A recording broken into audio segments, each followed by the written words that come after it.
Hi, I'm Dr. Bill Sterrett with another one of your Sports Medicine Minutes. I'm here in Vail, Colorado with Vail Summit Orthopedics and Neurosurgery. So many people ask us about meniscus, and they get confused. Meniscus and cartilage, and they call it cartilage, and what's the different types of cartilage. So first and foremost, I've got a knee model I'll show you in a sec, but just let me explain it to you. There's two different types of cartilage in the knee. Unfortunately, I wish they weren't both called cartilage. There's the cushion type of cartilage, which is called the meniscus. And you'll see that it's just kind of a C-shaped ring of cushion inside the knee joint. And then there's the articular cartilage, and that's that smooth, shiny stuff like when we see the end of a chicken bone, that smooth, shiny cartilage that gives us a gliding surface.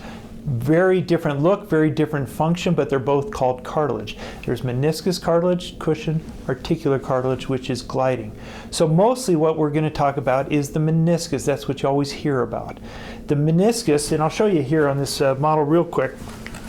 This, if you look at it from the top, you can see these C-shaped rings of cushion. And in fact, for our whole life, that's the only cushion we have between this bone and this bone, the femur and the tibia. Overlying this is about a 1/4 inch thick of low friction paint called the articular cartilage we mentioned.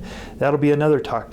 This meniscus right here, as you can imagine, when we twist like this, and I hope you can see that okay, that puts this shear strain on this cushion cartilage, and that's how it can tear.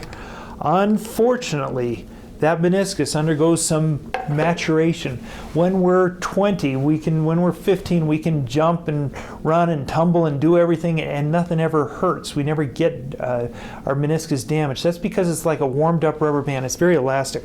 We could pull this thing all the way out here and snap it back and nothing tears. Unfortunately, by the time we're 40, our meniscus has undergone some changes where it's only half as pliable, half as elastic as it once was. So now it's like a cold rubber band. You can only pull it about halfway and it starts tearing. So we get all sorts of guys and gals who are 65, picked up the golf ball out of the hole all summer and tear their meniscus, say, "Doc, I've done this a million times. Why would it have torn this time?" Well, it has to do with the biology. So what goes along with that is the vascularity or blood supply. The outer half of that meniscus, which we were showing, is a little bit thicker, and the better part of the cushion has good blood supply.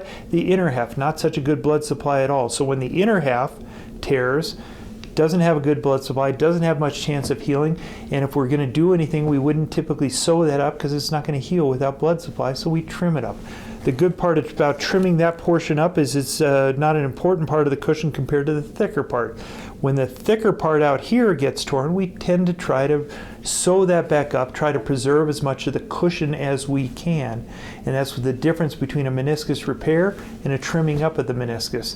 Difference between 6 weeks total rehab and 12 weeks, unfortunately, too. So you want to preserve as much of that meniscus as you can, but you also don't want to sew things up that have virtually no chance of healing. And that's kind of the art of all this, is figuring out your surgeon who's got a good eye and can tell you when it's got a good blood supply, when it doesn't, because it's not super obvious when you get in there.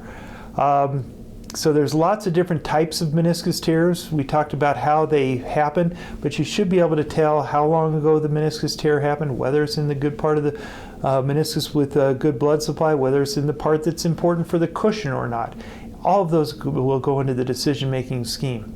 When you first tear your meniscus, most meniscus tears don't heal, but about 1/3 of them do. So you often come in and see us a couple of days after an injury, and if it's not too bad, we'll say, let's give Mother Nature a little chance to heal this up. And if you just lie low and let things heal up, about 1/3 of the time it can and will heal up. 2/3 of the time, unfortunately, we've got to take the next step, whether that's getting an MRI and taking a look and maybe having to operate on that, fix it or trim it up, whatever it might need. So lots of information about the meniscus, but just first and foremost, understanding what the meniscus is.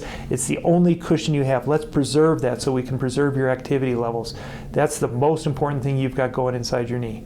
I'm Dr. Bill Sterrett. Don't hesitate to call or email us if you have any further questions about this with another one of your Sports Medicine Minutes.